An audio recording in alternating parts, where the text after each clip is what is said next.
ബഹുമാനപ്പെട്ട right reverend doctor Malayil Sabu Koshy Cherian, ഒരു bishop, പരിശുദ്ധ ബസേലിയോസ് മാർത്തോമ മാത്യൂസ് കത്തോലിക്ക ബാബ, മലങ്കര ഓർത്തഡോക്സ് സിറിയൻ ചർച്ചിൻ്റെ നേതാവ്, റൈറ്റ് റെവറൻഡ് തോമസ് സാമുവൽ തിരുമേനി, എൻ്റെ പാർലമെൻറ്റിൽ എൻ്റെ ഒപ്പം പ്രവർത്തിക്കുന്ന സഹപ്രവർത്തകനും സുഹൃത്തുമായ advocate K Francis George, Shri Thiruvanchoor Radhakrishnan MLA, Shrimati Binsy Sebastian, Municipal Chairperson, Reverend Onion K. Paul, Dr. Jessie Sarah Koshi, Advocate Sheba Tharakan, Reverend Gigi John Jacob, Advocate Stephen J. Daniel. ആരും വിട്ടുപോയിട്ടില്ല വിചാരിക്കുന്നു.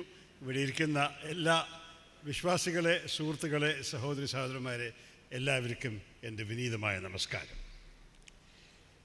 ഇന്ന് നിങ്ങളുടെ മഹായിടവക ദിനത്തിൽ ഞാൻ പറയട്ടെ, നിങ്ങളുടെ ഇടയിൽ നിൽക്കുമ്പോൾ നിങ്ങൾ എന്നെ ഇവിടെ ഉദ്ഘാടകനായി ക്ഷണിച്ചതിന് എനിക്ക് ഹൃദയം നിറഞ്ഞ് നന്ദിയുണ്ട്. ഇത് വെറും ഒരു തീയതിയല്ല കാലണ്ടറിൽ, ശരിക്ക് പല ഓർമ്മകളുടെയും ചരിത്രത്തിൻ്റെയും ഒരു അവസരമാണ്. To be reminded and to be inspired by the past. അതാണ് ചരിത്രം നമ്മളെ പഠിപ്പിക്കുന്നത്. 147ാമത്തെ വാർഷികയല്ലേ ട്രാവൻകോർ കൊച്ചിൻ ആംഗ്ലിക്കൻ ഡയസീസിൻ്റെ. അത് ഒരു ചെറിയ കാര്യമല്ല. ഏത് സ്ഥാപനത്തിൻ്റെ ചരിത്രത്തിലും 147 വർഷം എന്ന് പറഞ്ഞാൽ അതൊരു ഹിസ്റ്ററിയാണ്, ഒരു ലെജൻഡാണ്. പക്ഷേ നമ്മുടെ തിരുമേനി പറഞ്ഞ പോലെ അത് വെറും എളുപ്പമായിട്ട് അനുഭവിച്ചതല്ല. It is built on the stones of struggle. പല വെല്ലുവിളികൾ ഓവർകം ചെയ്യാൻ ആവശ്യമുണ്ടായിട്ടുണ്ട്. പക്ഷേ എല്ലാവരെയും ഉൾക്കൊള്ളി കൊണ്ടുവന്ന്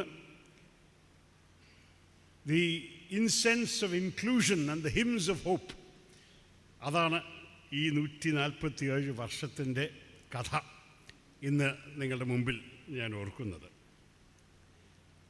ഒരു ചരിത്രം ഇഷ്ടപ്പെടുന്ന ഒരു വ്യക്തിയായിട്ട് ഞാൻ 19ാം നൂറ്റാണ്ടത്തിനെ കുറിച്ച് ഇടയ്ക്കിടയ്ക്ക് ചിന്തിക്കാറുണ്ട്. ചർച്ച് മിഷനറി സൊസൈറ്റി ആ കാലത്ത് നമ്മളുടെ കേരളത്തിൽ വന്നപ്പോൾ അവർ ബൈബിൾ മാത്രമല്ല കൊണ്ടുവന്നിരിക്കുന്നത്, ഒരു കാഴ്ചപ്പാടും കൊണ്ടുവന്നു, ഒരു ദീർഘവീക്ഷണം കൊണ്ടുവന്നു.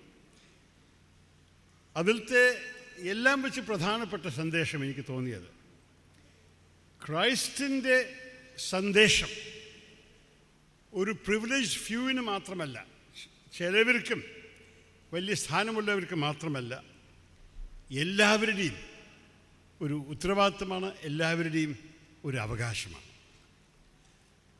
അപ്പോൾ ശരിക്ക് മതിലുകൾ കെട്ടിയിട്ടുണ്ടായിരുന്ന ഒരു നാടിൽ അവർ പാലങ്ങൾ കെട്ടാൻ തുടങ്ങി.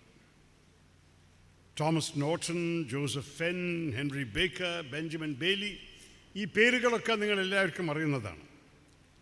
അവർ വെറും പ്രാർത്ഥിക്കാൻ മാത്രമല്ല വന്ന്, അവർ ന്യായം കൊണ്ടുവരാനാണ് ആഗ്രഹിച്ചത്.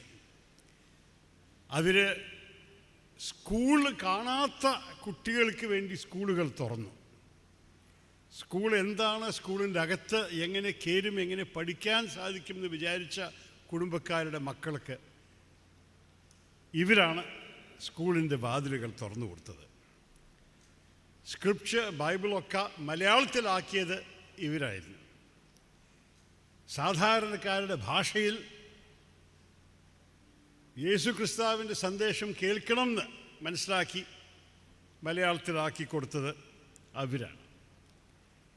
എക്സ്ക്ലൂഡഡിനെ ഇൻക്ലൂഡഡ് ആക്കി. മഹിളകൾ, ദളിത്മാർ, പല വിധത്തിൽ നമ്മുടെ സാമൂഹ്യത്തിലത്തെ മാർജിനലൈസ്ഡ്, ഓരോരോ ഭാഗത്ത് വിട്ടുപോയവരെ ശരിക്ക് those who lived in the shadows of our society അവരെ വെളിച്ചത്തിൽ കൊണ്ടുവന്നു. അതാണ് ഈ ആദ്യത്തെ CSI പയനിയേഴ്സിൻ്റെ വലിയ ഒരു കോൺട്രിബ്യൂഷൻ. അവർ മനസ്സിലാക്കി ക്രിസ്തുവിൻ്റെ കുരിശ് കാസ്റ്റും ജാതിയുടെയും വേഷത്തിൽ ഒരിക്കലും ഇരിക്കാൻ സാധിക്കില്ല. ആ സമയത്ത് ചില തർക്കങ്ങളുണ്ടായിരുന്നു. എല്ലാവരെയും ചരിത്രത്തിൽ അറിയാം. 1836 നമ്മളെല്ലാവരും കേട്ട സിനഡ് ഓഫ് മാവേലിക്കരയിൽ ഒരു തർക്കമുണ്ടായി. അവിടെ ഒരു തിയോളജിക്കൽ ഡിബേറ്റ് എന്നാണ് ചിലർ പറയുന്നത്. പക്ഷേ വേറെ ഇവർ കാണുന്നത് ഒരു ക്രൈസിസ് ഓഫ് കോൺഷ്യൻസ്. എന്താണ് ചേർച്ചിൻ്റെ ഉത്തരവാദിത്തം? ഈ സാമൂഹ്യത്തിൻ്റെ അകത്തുള്ള ഓരോരു ഡിവിഷൻസ്, ഓരോരു ജാതി ഭേദം ഒക്കെ ഉള്ള അതിനെ തന്നെ ഒരു കണ്ണാടി കാണിക്കണോ, അതോ അതിനെ മാറ്റാൻ ശ്രമിക്കുന്നോ? ഒരു പുതിയ ഒരു ദീപം മലയിൽ കാണിക്കാൻ തുടങ്ങണോ? അതായിരുന്നു ചോദ്യം. അപ്പോൾ ചിലവർ ചോദിച്ചു, ഇത് ശരിക്കും സംഭവിച്ചൊരു ചോദ്യമാണ്. ഒരാൾ ചോദിച്ചു, ഞങ്ങളെങ്ങനെ ഒരേ ടേബിളിൽ ഇരുന്നിട്ട് വിധേയന്മാരോടൊപ്പം ഭക്ഷണം കഴിക്കുമെന്ന് ചോദിച്ചപ്പോൾ ഈ CMS മിഷനറിയുടെ മറുപടി എന്തായിരുന്നു? അവർ വിധേയന്മാരല്ല, നമ്മളുടെ സഹോദരന്മാരാണ്. They are brothers in Christ. അതായിരുന്നു എല്ലാം വെച്ച് വലിയ ഒരു മാറ്റം വരാൻ 1836. ആ സമയത്ത് ശരിക്കും ഒരു പുതിയ ചേർച്ച് ജനിച്ചു, പുതിയ മനസാക്ഷി, ഒരു പുതിയ എക്ലീസിയോളജി. എന്നിട്ടത് അവസാനത്തിൽ 1879 ആ 40 വർഷം നേരത്തെ മനസ്സിൽ അവർ മനസ്സിലാക്കി തുറന്ന് സംസാരിക്കാൻ തുടങ്ങിയ ഒരു കാര്യം ഒരു ഡയസീസായി ജനിച്ചത്. ശരിക്ക് നമ്മൾ പറയാം, അത് മാറ്റി നിൽക്കുന്നൊരു, it was not a symbol of separation, it was a sanctuary for the silenced. മറന്നുപോയവർക്കൊരു വീട് കെട്ടിക്കൊടുത്തു എന്നാണ് ശരിക്കും നമ്മൾക്ക് പറയേണ്ടത്. അതായിരുന്നു 1879 കഥ. ചിലർ പറഞ്ഞു ഇതൊരു പവർ ഗ്രാബായിരുന്നു, പള്ളിയെ ഭിന്നിച്ചിട്ട് അവർ പവറിന് വേണ്ടിയിട്ടാണ് ഈ കാര്യം ചെയ്തത്. അല്ല, പ്രെജുഡിസിനെ മാറ്റിത്തള്ളാൻ അവരൊരു പുതിയ ചേർച്ച് ഉണ്ടാക്കി. The church was built not for comfort but out of conviction. അതായിരുന്നു വലിയ ഒരു വ്യത്യാസം. ചിലപ്പോൾ ചിലവർ ഒരു സ്ഥാപനത്തിന് മാറി നിന്നിട്ട് വേറൊരു സ്ഥാപനം ഉണ്ടാക്കാൻ തീരുമാനിച്ചാൽ അതിനെ ആക്ഷേപിക്കാൻ പലവരും ഉണ്ടാവും. പക്ഷേ ഒരു സമയം വന്നാൽ, വേറെ ഒരു മാർഗമില്ല എന്ന് കണ്ടാൽ, അവസാനത്തിൽ നമ്മളുടെ കോൺഷ്യൻസേ ഉള്ളൂ, നമ്മുടെ മനസാക്ഷിയേ ഉള്ളൂ, എന്താണ് the right thing to do. അത് മനസ്സിൽ വെച്ചിട്ടാണ് 1879 ഈ ഡയസീസ് സ്ഥാപിച്ചത്. ആ സമയത്ത് തന്നെ Henry Baker, the apostle of the hills, മലയുടെ ഒരു ഒരു ഒരു ഒരു ഒരു ഒരു ശബ്ദമായി അദ്ദേഹം എഴുതി. ഇത് ഈ തീരുമാനം എടുത്ത ശേഷം ഞാൻ സാധാരണ ജനങ്ങളുടെ കണ്ണിൽ നീര് കണ്ടിട്ടുണ്ട് ക്രൈസ്റ്റിൻ്റെ സ്നേഹത്തിനെക്കുറിച്ച് കേൾക്കുമ്പോൾ. ഇവരാണ് ദൈവം തിരഞ്ഞെടുത്തിരിക്കുന്നത് അദ്ദേഹത്തിൻ്റെ പുതിയ ഒരു ടെമ്പിളിൻ്റെ ഫൗണ്ടേഷൻസായിട്ട് വരാൻ. അപ്പോൾ ശരിക്കും പറയുകയാണെങ്കിൽ ഇംഗ്ലീഷ് ഭാഷയിൽ ഈ പള്ളിയെ സ്ഥാപിച്ചത്, ഈ ഡയസീസിനെ സ്ഥാപിച്ചത് as A home of weeping, worship and welcome. ആ വീപ്പിംഗ്, ആ കരച്ചിൽ സാധാരണക്കാരുടെ ദുഃഖം മാത്രമായിരുന്നു, സന്തോഷത്തിൻ്റെ നീരായിരുന്നു. വേർഷിപ്പ്, പ്രാർത്ഥന, അതും അത്യാവശ്യമാണല്ലോ ഒരു ചേർച്ച്. പക്ഷെ ആ വെൽക്കം, ആ സ്വാഗതം, അതായിരുന്നു CSIൻ്റെ വലിയൊരു കോൺട്രിബ്യൂഷൻ. അപ്പോൾ ഇന്ന് 147 വർഷം കഴിഞ്ഞ് നമ്മളതൊക്കെ നോക്കുമ്പോൾ ഒരു ചോദ്യം എല്ലാവരുടെ മനസ്സിലുണ്ടാവും. ആ വെളിച്ചം, ആ പ്രകാശം, ആ ദീപം ഇപ്പോഴും ഷൈൻ ചെയ്തുകൊണ്ടിരിക്കുന്നുണ്ടോ ഈ മലയിൽ? ലോകം പല വിധത്തിലും മാറിയല്ലോ. പക്ഷേ പാവപ്പെട്ടവരും എക്സ്ക്ലൂഡഡും നമ്മളുടെ സാമൂഹ്യത്തിലെ മാർജിനലൈസ് ചെയ്ത ഒരു ഭാഗത്ത് മാറ്റിവെച്ചവരും ഇപ്പോഴും ഈ നാട്ടിലുണ്ട്, ഈ രാജ്യത്തിലുണ്ട്, ഈ ലോകത്തിലുണ്ട്. ജാതിനെക്കുറിച്ച് നമ്മളുടെ ഭരണഘടന പറയുന്നു, ജാതിയുടെ അടിസ്ഥാനത്തിൽ ഒരു ഡിസ്ക്രിമിനേഷൻ ചെയ്താൽ അത് നിയമവിരുദ്ധമാണ്. പക്ഷേ എല്ലാവർക്കും അറിയാമല്ലോ, പലവരുടെ മനസ്സിലും ജാതി മതത്തിൻ്റെ ചിന്ത ഇപ്പോഴുമുണ്ട്. അതിൻ്റെ അടിസ്ഥാനത്തിൽ പല തെറ്റുകൾ നമ്മുടെ നാട്ടിൽ നടന്നിട്ടുണ്ട്. അപ്പോൾ ഈ ഡയസീസിൻ്റെ ആ ഒറിജിനൽ മിഷൻ, ആ ആദ്യം നേരത്തെ ആ ആലോചനയും ചിന്തയും വന്നിട്ട് സ്ഥാപിച്ച ശേഷം ഉള്ള ഈ സേവനത്തിൻ്റെ ഈ കാരണം നമ്മളിപ്പോഴും കത്തിക്കൊണ്ട് തന്നെ കൊണ്ടുപോകണം. അതിനെക്കുറിച്ചൊരു സംശയവുമില്ല. 1836 conscience clashed with comfort. 1879 inclusion won over inertia. ആ രണ്ട് കാര്യത്തിൻ്റെ സ്പിരിറ്റ് ആണ് ഇപ്പോഴും 2025 നമ്മളെല്ലാവർക്കും ഈ സാമൂഹ്യത്തിനും ആവശ്യമുള്ളത് ഈ ചേർച്ചിൻ്റെ ഒരു കടമയായിട്ട് ഞാൻ കാണുന്നു. നമ്മുടെ ഈ സുന്ദര കേരളത്തിൽ ഈ പ്രാർത്ഥനയും പ്രതിഷേധവുമുള്ള നമ്മുടെ നാടിൽ ഒരിക്കലും മറക്കരുത്, ഈ ഡയസീസ് ചെയ്ത ഓരോരോ പ്രവർത്തനങ്ങളും ഓരോരോ സേവനങ്ങളും. The diocese was not planted in power, but watered with tears, pruned with sacrifice, and harvested in faith. അപ്പം അങ്ങനെയാണ് എൻ്റെ അഭിപ്രായത്തിൽ നിങ്ങളുടെ വലിയ ഒരു കോൺട്രിബ്യൂഷൻ കേരളത്തിൽ വന്നിരിക്കുന്നത്. അസുഖമുള്ളവരെ ചികിത്സിക്കാൻ, അറിവില്ലാത്തവർക്ക് പഠിപ്പിക്കാൻ, എല്ലാവരെയും പള്ളിയുടെ അകത്ത് കയറ്റി ദൈവത്തിൻ്റെ അടുത്തടുപ്പിക്കാൻ, ഇതെല്ലാം നിങ്ങൾ ഉത്തരവാദിത്തമായി ഏറ്റെടുത്തു. അതെല്ലാം ഒപ്പം ചെയ്തു, അത് ചെയ്തുകൊണ്ടിരിക്കണം.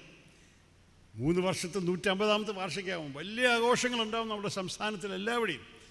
സംസ്ഥാനത്തിലും തമിഴ്നാട്ടിലും CSIൻ്റെ എല്ലാ സാന്നിധ്യമുള്ള സ്ഥലത്തിലും. പക്ഷേ ഇന്ന് ഞാൻ ഓർക്കുന്നത് ആ ഒറിജിനൽ സ്പിരിറ്റിനെ വീണ്ടും നമ്മൾ റീകിൻഡിൽ ചെയ്യണം. ഒരിക്കൽ കത്തിയ ആ വെളിച്ചത്തിനെ കുറച്ചും കൂടി പ്രകാശിപ്പിക്കണം. അതാണ് എൻ്റെ അഭ്യർത്ഥന. നമുക്കറിയാമല്ലോ, ഞാൻ ബൈബിൾ ഇംഗ്ലീഷിലാണ് വായിച്ചിരിക്കുന്നത്. ഇംഗ്ലീഷ് ഗലേഷ്യൻസ് 3:28 പറയട്ടെ. There is neither Jew nor Greek, slave nor free, male nor female, for you are all one in Christ Jesus. അത് ഞാനല്ല ഒരു രാഷ്ട്രീയക്കാരനും ഒരു നോൺ ക്രിസ്ത്യനുമായിട്ട് നിങ്ങളോട് പറയേണ്ടത്. പക്ഷെ അതായിരുന്നു എല്ലാം വെച്ച് പ്രധാനപ്പെട്ട സന്ദേശം. നിങ്ങളെല്ലാവരും ഒന്നാണ്, നമ്മളെല്ലാവരും ഒന്നാണ്. ജാതി എന്തായാലും മതമേതായാലും നമ്മളെല്ലാം ഒന്നാണ്. അതായിരുന്നു ഈ പള്ളിയുടെ വലിയ ഒരു സന്ദേശം. ആ സന്ദേശം ഇനിയും ആവശ്യമുണ്ട് നമ്മളുടെ കേരളത്തിലും നമ്മുടെ ഭാരതത്തിലും. ഒരു ടർബുലൻറ്റ് സമയമാണത്. വലിയ വെല്ലുവിളികൾ നമ്മുടെ രാഷ്ട്രീയ ലോകത്തിലുമുണ്ട്, നമ്മുടെ സാമൂഹ്യത്തിനകത്തും കാണാൻ സാധിക്കുന്നുണ്ട്. ശരിക്ക് മനുഷ്യത്വത്തിൻ്റെ ആത്മാവിനെ ഒരു റെസ്റ്റ്ലെസ്നെസ്സിൽ പെട്ടുപോയിരിക്കുകയാണ്. യുദ്ധങ്ങൾ വീണ്ടും നമ്മൾ ലോകത്തിൽ കാണുന്നു. Ukraine, Gaza. ഇന്നാളെ 88 മണിക്കൂറിൽ നമ്മുടെ സ്വന്തം രാജ്യം യുദ്ധത്തിലായിരുന്നു. ചിലപ്പോൾ പറയുന്നു hatred spreads faster than healing. ഇതൊക്കെ എളുപ്പമുള്ളൊരു കാലമല്ല. പലവരും ഭയത്തിലും വേദനയിലുമാണ് ഇപ്പോഴും ജീവിക്കുന്നത്. പക്ഷേ അതിൻ്റെ അടിയിൽ വിശ്വാസം, ആശ, ഹോപ്പ് ആൻഡ് ഹീലിംഗ്, അതാണ് എല്ലാവർക്കും ആവശ്യമുള്ളത്. അതാണ് ഈ പള്ളി നിങ്ങളെല്ലാവർക്കും തരുന്നത്. അതാണ് നമ്മുടെ നാടിനും ആവശ്യമുള്ളത്. അപ്പോൾ ഞാൻ ഇന്ന് നിങ്ങളുടെ ഈ മഹായിടവക ദിനത്തിനെ ഉദ്ഘാടനം ചെയ്യാൻ ഇറങ്ങിയപ്പോൾ എനിക്ക് വലിയ കാര്യമൊന്നും പറയാൻ ആവശ്യമില്ല. ഒരു മതം, ഏത് മതമായാലും അതിൻ്റെ എസെൻഷ്യൽ സന്ദേശം എൻ്റെ അഭിപ്രായമാണ്, ഇങ്ങനെയുള്ള ബുദ്ധിമുട്ടുകളും കഷ്ടങ്ങളും അനുഭവിക്കുന്ന ഒരു ലോകത്തിൽ ഒരു സ്റ്റെബിലിറ്റി, ഒരു സമാധാനം കൊണ്ടുവരുന്ന ഒരു മാർഗമായിരിക്കണം. മതത്തിൻ്റെ പേരിൽ കോൺഫ്ലിക്റ്റിൻ്റെ പകരം ആവശ്യമുള്ളത് കാമാണ്, പീസാണ്. It should be an antidote to chaos. നമ്മളെല്ലാവരും ഒരുമിച്ച് ഈ ലോകത്തിനെ മുന്നോട്ട് കൊണ്ടുപോകണമെന്ന് അറിയാമല്ലോ. ആകെ ഒരു പ്ലാനറ്റ് ദൈവം നമ്മൾക്ക് തന്നിട്ടുള്ളൂ. അതിനെ നമ്മൾ സംരക്ഷിക്കണം. ശരിക്കും എല്ലാ മതത്തിലും ക്രൈസ്റ്റോ, ബുദ്ധയോ, നബിയോ, സ്വാമി വിവേകാനന്ദനോ, മഹാത്മാഗാന്ധിയോ ആരായാലും അവരെല്ലാവരും അഹിംസയെക്കുറിച്ചാണ് സംസാരിച്ചത്. സമാധാനത്തിനെക്കുറിച്ചും ശാന്തിയെക്കുറിച്ചുമാണ് പറഞ്ഞത്. ആരും പറഞ്ഞില്ലേ നിങ്ങൾ പോയി യുദ്ധം ചെയ്യണം ഞങ്ങളുടെ പേരിൽ. എല്ലാവരെയും ഉൾക്കൊള്ളുന്നതാണ് എല്ലാവരുടെയും സന്ദേശം ആയിരുന്നതും ഇനിയും ആവാൻ ആവശ്യമുള്ളതും. പക്ഷേ പലവരെയും തോന്നൽ 21-ാം നൂറ്റാണ്ടത്തിൽ ആർട്ടിഫിഷ്യൽ ഇൻ്റലിജൻസും മൊബൈൽ ഫോൺ സ്ക്രീനിൽ നോക്കിക്കൊണ്ടിരുന്ന് വളരുന്ന കുട്ടികൾക്കൊക്കെ ഒരു ക്രൈസിസ് ഓഫ് ദ സ്പിരിറ്റ് കാണുന്നു ഈ നാട്ടിൽ. എങ്ങനെയാണ് പള്ളി ഇതിനെ നേരിടുക? എങ്ങനെയാണ് നിങ്ങളുടെ പ്രാർത്ഥനയിലും നിങ്ങളുടെ എല്ലാ സേവനത്തിലും ജനങ്ങളെ വിളിക്കുക? അകത്ത് നോക്കാൻ, ദൈവത്തിൻ്റെ അവിടേക്ക് നോക്കാനും നമ്മുടെ സ്വന്തം ഹൃദയത്തിൻ്റെയും മനസ്സിൻ്റെയും അകത്ത് നോക്കാൻ. അത് ഈ ചർച്ചിൽ at its best days it has shown the voice of conscience, of compassion and of courage. അതാണ് വേണ്ടത്. കാരണം ഫെയ്ത്തും വിശ്വാസവുമൊക്കെ വെറും റിച്വൽസിൻ്റെ അല്ല. ഒരു പ്രാർത്ഥനയോ ഒരു സർവീസോ ഒരു പള്ളിയുടെ അകത്ത് കയറി ഇറങ്ങി തൊഴുത് ഇറങ്ങുന്നത് മാത്രമല്ലല്ലോ ഫെയ്ത്ത് എന്ന് പറഞ്ഞാൽ. മറ്റേ മനുഷ്യന്മാരുടെ അകത്തുള്ള ആ ഡിവിനിറ്റിയും നമ്മൾ കാണണം.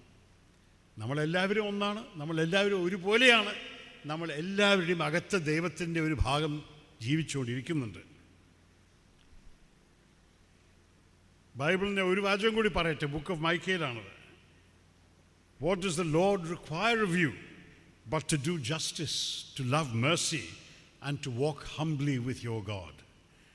ദൈവത്തിൻ്റെ ഒപ്പം നടക്കണം. അതാണ് നമ്മളെല്ലാവരെയും ഒരു ഉത്തരവാദിത്വം. അത് ശരിക്കും പല മതത്തിലും പറയാറുണ്ട്. ഞാൻ ഖുറാനിൽ വായിച്ചൊരു വാചകമാണ്, do not let the hatred of people prevent you from being just. Be just, that is nearer to righteousness. അതും ഖുറാനിൽ പറഞ്ഞൊരു കാര്യമാണ്.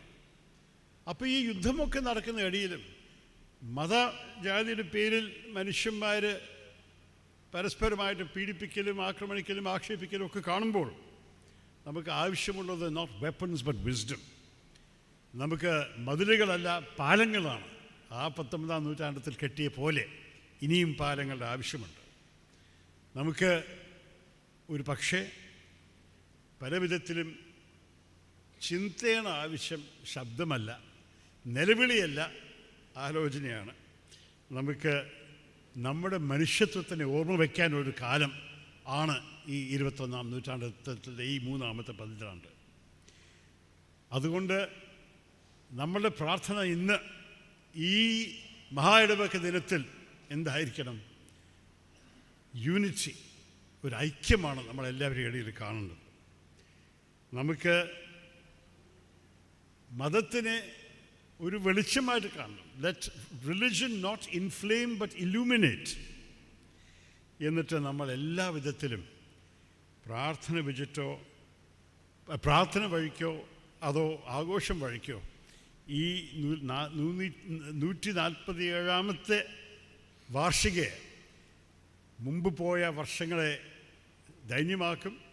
വരാൻ പോകുന്ന വർഷങ്ങളെക്കുറിച്ച് നമ്മൾ വീണ്ടും ഒരു പുതിയ സ്പിരിറ്റിൽ ഡിറ്റർമിനേഷനോടെ ധൈര്യത്തോടെ മുന്നോട്ട് പോകും.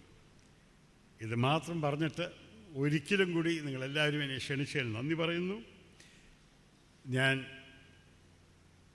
പറയട്ടെ, ലോകത്തിനും കേരളത്തിനും ഭാരതത്തിനും നിങ്ങളുടെ പള്ളി ആവശ്യമുണ്ട്. We need a church that dares to love radically, to serve sacrificially, and to stand firmly with the poor, the marginalized, the ordinary people. സാധാരണക്കാരുടെ പള്ളിയായിട്ട് എപ്പോഴും ഇരിക്കട്ടെ നിങ്ങൾ. വരാൻ പോകുന്ന എല്ലാ വർഷങ്ങൾക്കും എൻ്റെ ഹൃദയം നിറഞ്ഞ ആശംസ. May this diocese keep singing even in the dark, and may God's grace continue to guide your sacred journey. ഈ വാക്കോടെ ഞാൻ ഇന്നത്തെ മഹായിടവക ദിനത്തിനെ ഔപചാരികമായി ഉദ്ഘാടനം ചെയ്തു. നന്ദി, നമസ്കാരം, ജയ് ഹിന്ദ്.